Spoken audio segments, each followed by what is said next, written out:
ఈ క్రీస్తు యొక్క రాకడను గురించి మాట్లాడుకుంటున్నాం. క్రీస్తు రాకడలో ఉన్నటువంటి అసలైన ఉద్దేశం, అసలు క్రీస్తు అన్న పదానికి ఉన్నటువంటి అర్థం, అభిషిక్తుడైనటువంటి రాజు అసలు ఎందుకు కావాలి?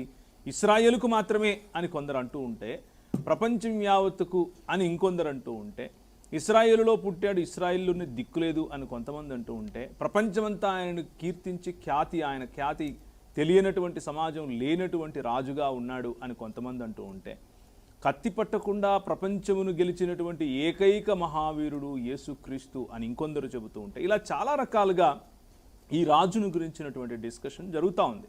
ఈ రాజు యొక్క అడ్వెంట్ లేకపోతే ఈ రాజు యొక్క రాకడ గురించి చాలామంది పలు రకాలుగా మాట్లాడుకుంటూ ఉంటారు. కొంతమంది ఆయన ఒక విప్లవకారుడుగా చూస్తారు, కొంతమంది ఆయన ఒక సామాజిక ఇంజనీరింగ్ చేసిన వ్యక్తిగా చూస్తారు, కొంతమంది ఆయనను మత ప్రాతిపదికన అర్థం చేసుకుంటారు, ఇంకొంతమంది ఆయనను సామాజిక రుగ్మతలను, ముఖ్యంగా యూదుల మధ్యలో ఉండే సామాజిక రుగ్మతలను తీసివేయటానికి ప్రయత్నం చేసినటువంటి ఒక వ్యక్తిగా చూస్తారు, కొంతమంది ఆయనను రోమా సామ్రాజ్య వ్యతిరేకిగా చూస్తారు, ఇంకొంతమంది ఆయనను దేవుడిగాను, దైవమానవుడిగాను, సృష్టికర్తగాను, సృష్టిని ఏలేటటువంటి రాజు పరిపాలకుడిగాను చూస్తారు. వీటన్నిటిలో ఏది ఏమైనప్పటికీ ఇంకొక వర్గం వారు మాత్రం అసలు యేసుక్రీస్తు లేనేలేడు, యేసుక్రీస్తు ఈ పొంతి పిలాతు అనగా పిలాతుస్ అని పిలిచినటువంటి గవర్నర్ గారు, అలాగే హెరోదియస్ అని పిలువబడినటువంటి యూదా సామ్రాజ్యానికి ఆ రోజుల్లో రాజుగా ఉన్నటువంటి వ్యక్తి,